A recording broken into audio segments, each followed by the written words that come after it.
Bienvenue à nouveau sur Le Secret démystifié.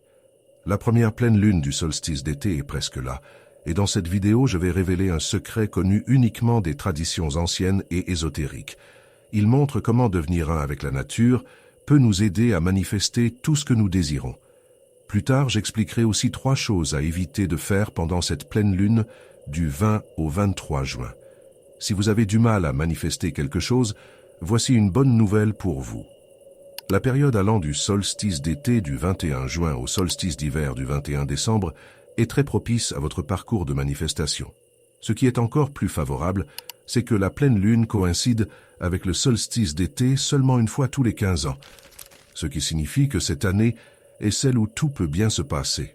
Alors, n'hésitez pas à partager cette vidéo avec vos proches et à aimer et vous abonner à notre chaîne. Cela aidera l'algorithme de YouTube à diffuser cette vidéo auprès du plus grand nombre de personnes qui ont besoin de voir ce message. Avant de commencer, prenez un moment pour réfléchir à votre état d'être, aux choix que vous avez faits et à votre mode de vie entre le 21 juin et le 21 décembre de l'année dernière.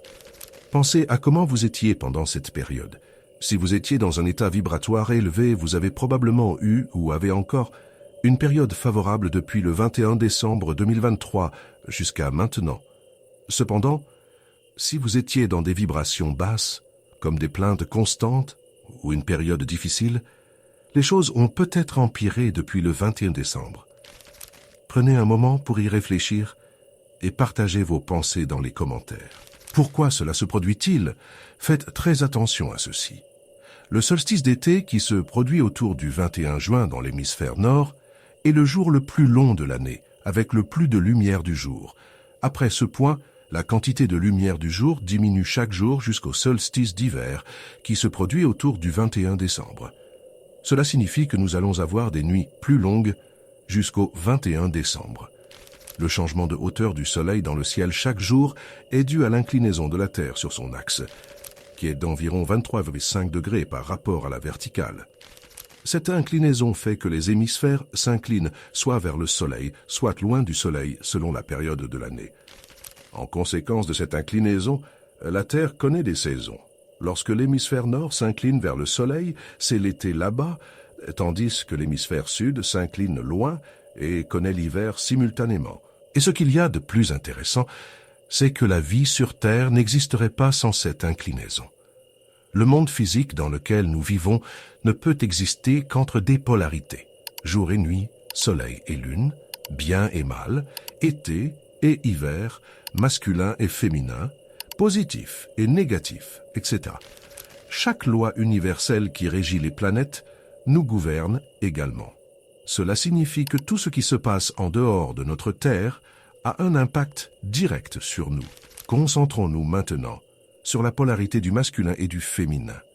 Quand nous parlons de masculin et féminin, nous ne parlons pas de genre. Hommes et femmes sont les formes manifestées du masculin et du féminin. De même, votre esprit conscient, subconscient, ainsi que le jour et la nuit, sont les formes manifestées des énergies masculines et féminines. C'est pourquoi le Soleil est associé à l'énergie masculine et la Lune à l'énergie féminine. Pendant la période du 21 juin au 21 décembre, les jours commencent à raccourcir et les nuits à rallonger dans l'hémisphère nord. Par conséquent, les nuits deviennent plus longues et les jours plus courts. C'est à ce moment que l'énergie féminine est à son apogée, parce que la nuit est plus longue. C'est pourquoi chaque pleine lune et nouvelle lune, pendant cette période, est extrêmement puissante. Ce sont les petites choses simples qui passent souvent inaperçues, mais qui sont observées par les traditions ésotériques et anciennes. Lorsque l'énergie féminine est à son apogée, des qualités telles que la réceptivité, l'introspection, le nourrissement et l'intuition atteignent également leur sommet. Cela s'applique également à votre subconscient. Le subconscient est un réservoir profond de pensées, croyances et émotions qui influencent nos perceptions et comportements. Tout comme les nuits plus longues symbolisent un moment où la Terre semble se tourner vers l'intérieur, se reposant et se renouvelant, notre subconscient peut également être vu comme entrant dans une phase de réceptivité accrue. Cela signifie que pendant cette période, nos esprits nous sont plus ouverts à absorber et traiter l'information à un niveau plus profond. Pour quelqu'un cherchant à comprendre ce concept, c'est comme avoir une période de l'année où tout autour de nous nous encourage à ralentir, réfléchir et aller vers l'intérieur. C'est un moment où nos esprits sont naturellement enclins à être plus en harmonie avec nos pensées et sentiments intérieurs. C'est pourquoi des pratiques comme la méditation, l'introspection, la définition d'intention et le travail vers vos objectifs peuvent sembler particulièrement puissants pendant cette période. Pensez-y comme à un moment où vous plantez des graines dans un sol fertile. Les nuits, plus longues, offrent un environnement propice à ces graines, vos intentions et désirs, pour prendre racine et croître. En alignant vos pensées et actions avec ce cycle naturel, vous exploitez l'énergie inhérente de la saison pour soutenir votre croissance personnelle et vos objectifs de manifestation. De même que les intentions positives et les pensées à haute vibration peuvent être gagnées en force pendant cette phase réceptive, les énergies négatives ou à basse vibration peuvent aussi le faire. Cela signifie que si nous sommes immergés dans la négativité, que ce soit à travers nos pensées, émotions ou actions, ces énergies peuvent résonner plus profondément en nous.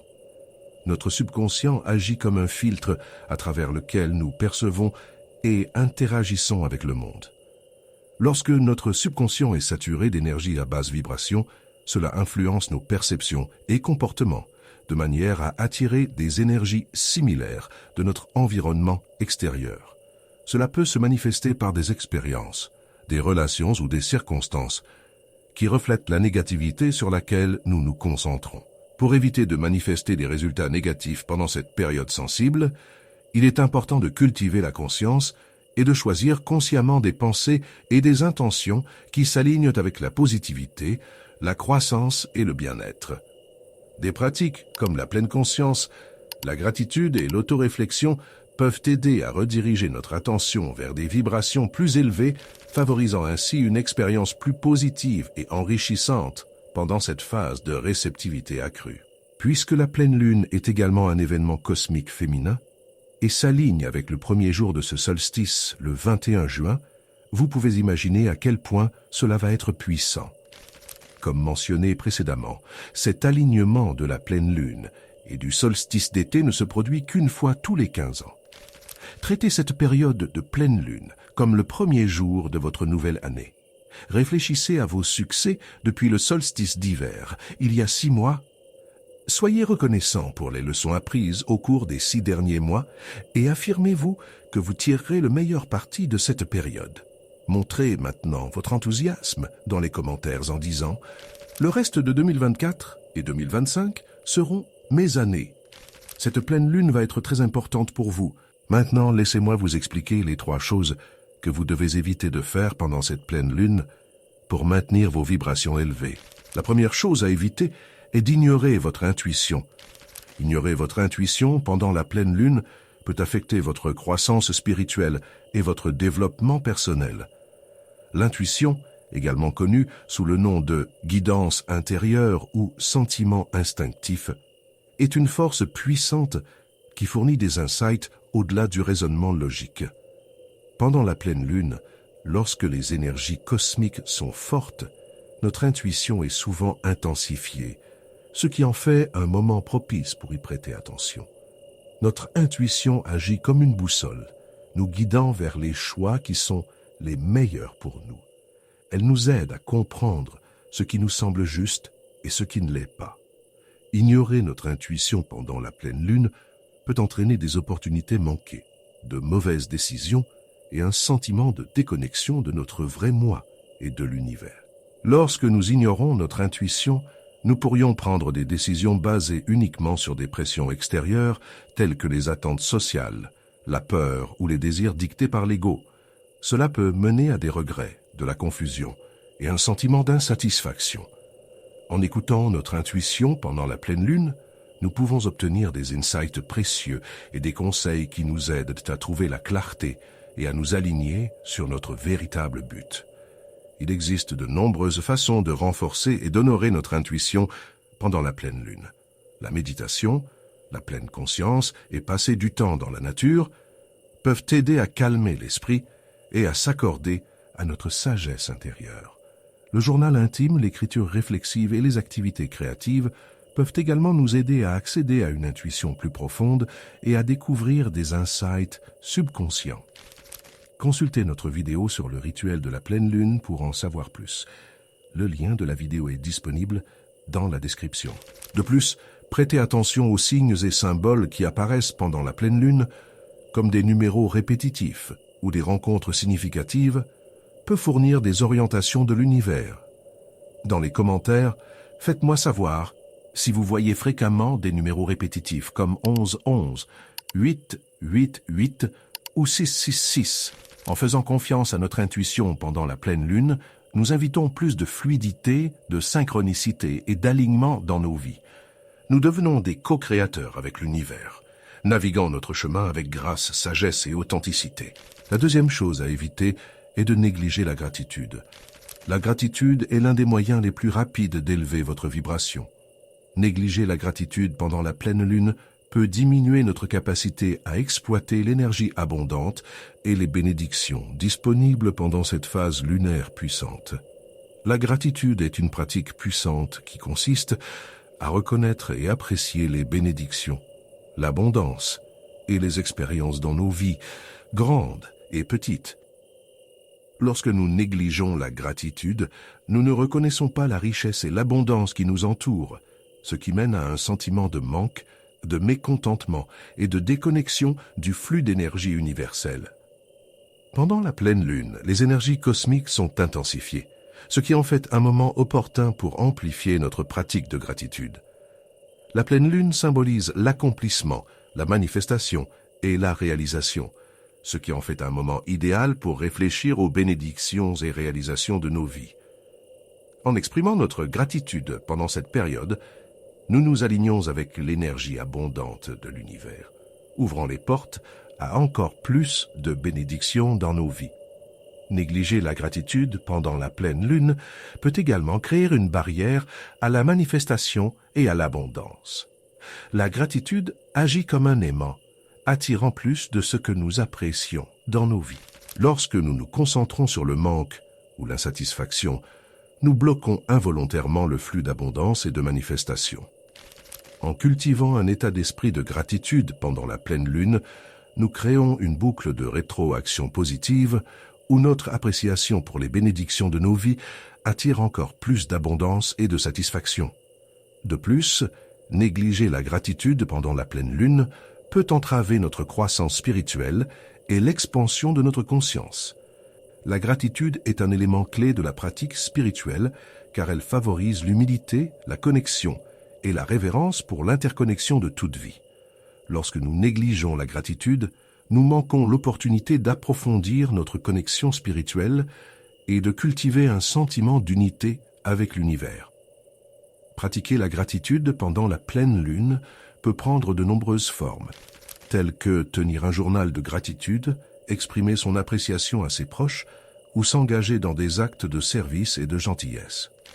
En cultivant consciemment la gratitude pendant cette période propice, nous améliorons non seulement notre bien-être et notre abondance, mais nous contribuons également à l'élévation collective de l'humanité et de la planète. La troisième chose à éviter pendant la pleine lune est de s'engager dans des conflits.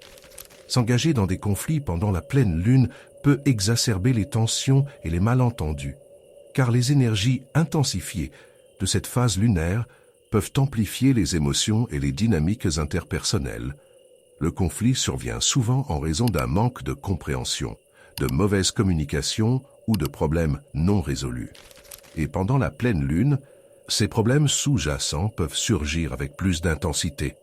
La pleine lune est traditionnellement associée à une sensibilité émotionnelle accrue et à une volatilité, ce qui en fait une période où les gens peuvent être plus réactifs et sujets à des éclats émotionnels. S'engager dans des conflits pendant cette période peut rapidement escalader et mener à des sentiments blessés, des relations endommagées et une discorde prolongée. De plus, l'énergie émotionnelle accrue de la pleine lune peut obscurcir le jugement et nuire à la réflexion rationnelle, rendant difficile la résolution des conflits de manière calme et constructive. Au lieu d'aborder les conflits avec un esprit clair et un cœur ouvert, Les individus peuvent être plus enclins à réagir impulsivement ou défensivement, intensifiant ainsi les tensions. De plus, le conflit pendant la pleine lune peut perturber le flux naturel d'énergie et d'harmonie, créant de la disharmonie non seulement dans les relations interpersonnelles, mais aussi en soi-même. La pleine lune est un moment de culmination et de complétion, ce qui en fait un moment propice pour libérer la négativité et cultiver la paix intérieure.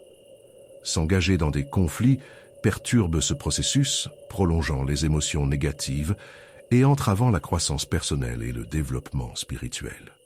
Pour éviter de s'engager dans des conflits pendant la pleine lune, il est essentiel de pratiquer la pleine conscience, la conscience émotionnelle et la communication compatissante. Prendre le temps de réfléchir à ses émotions et à ses déclencheurs peut aider à prévenir les réponses réactives et promouvoir l'empathie et la compréhension envers les autres.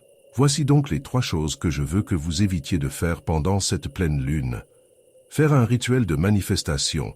La nuit de la pleine lune peut être très bénéfique pour votre parcours de manifestation que j'ai partagé dans la vidéo précédente. Merci de regarder. Si vous aimez la vidéo, veuillez appuyer sur le bouton j'aime, vous abonner et la partager avec vos proches. Je vous verrai dans la prochaine vidéo.